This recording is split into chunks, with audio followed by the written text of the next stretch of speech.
दीपक sir, maximum governance minimum government 2014 से मोदी सरकार का यह भी नारा रहा है। ऐसे में आपको क्या लगता है, जो 28 सीटें खाली हैं, 28 के 28 मंत्री शपथ लेंगे 8 तारीख को, या संख्या मंत्रियों की अभी भी कम हो सकती है?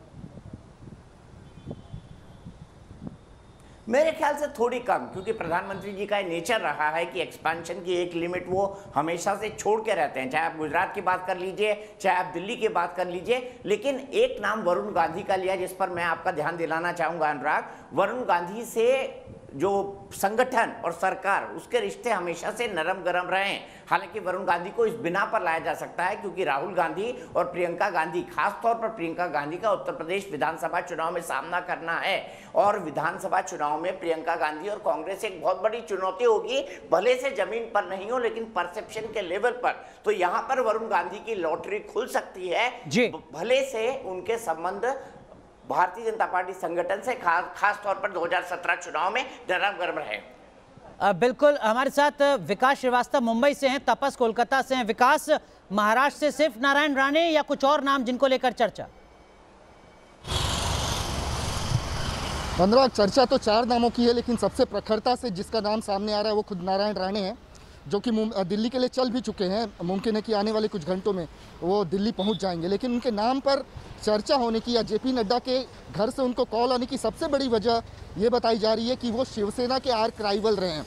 एक अखंड आलोचक के तौर पर उनको देखा जाता है शिवसेना के, और इसके अलावा 37 साल तक वो खुद शिवसैनिक रहे हैं और इसी वजह से शिवसेना की नीतियों से वाकिफ़ है। इसके अलावा 2017 के बाद जब उन्होंने अपनी खुद की पार्टी बनाई थी, उसके बाद भी उनका झुकाव बीजेपी की तरफ रहा था। बीजेपी के प्रति वो अपनी निष्ठा दिखाते रहे। तो एक किस्म से इसको इस तरीके से देखा जा रहा है कि बीजेपी के प्रति उन्होंने जो अपनी निष्ठा दिखाई उसका मुबादला आज उनको मिला है। और केंद्रीय मंत्रिमंडल में उनकी नियुक्ति के साथ ही बीजेपी शिवसेना को ये संदेश देने की कोशिश करेगी कि देखिए, जो हमारे लॉयल हैं, हम उनके प्रति कैसा व्यवहार करते हैं। ये भी कयास लगाए जा रहे हैं कि अरविंद सावंत ने जब हेवी इंडस्ट्री मंत्रालय छोड़ा था, कदाचित यही मंत्रालय नारायण राणे को भी दिया जाए, लेकिन ये सिर्फ कयास है। इसके अलावा जो 2-3 नाम की और चर्चा महाराष्ट्र से हो रही है, वो क्षेत्रीय और जातीय समीकरणों को देखते हुए हो रही है। मसलन डॉक्टर भागवत कराड़, जो कि मौजूदा समय में राज्यसभा सांसद हैं, बंजारा समुदाय से आते हैं और औरंगाबाद से हैं। तो बंजारा समुदाय को कंसीडर करते हुए उनके नाम पर चर्चा हो रही है।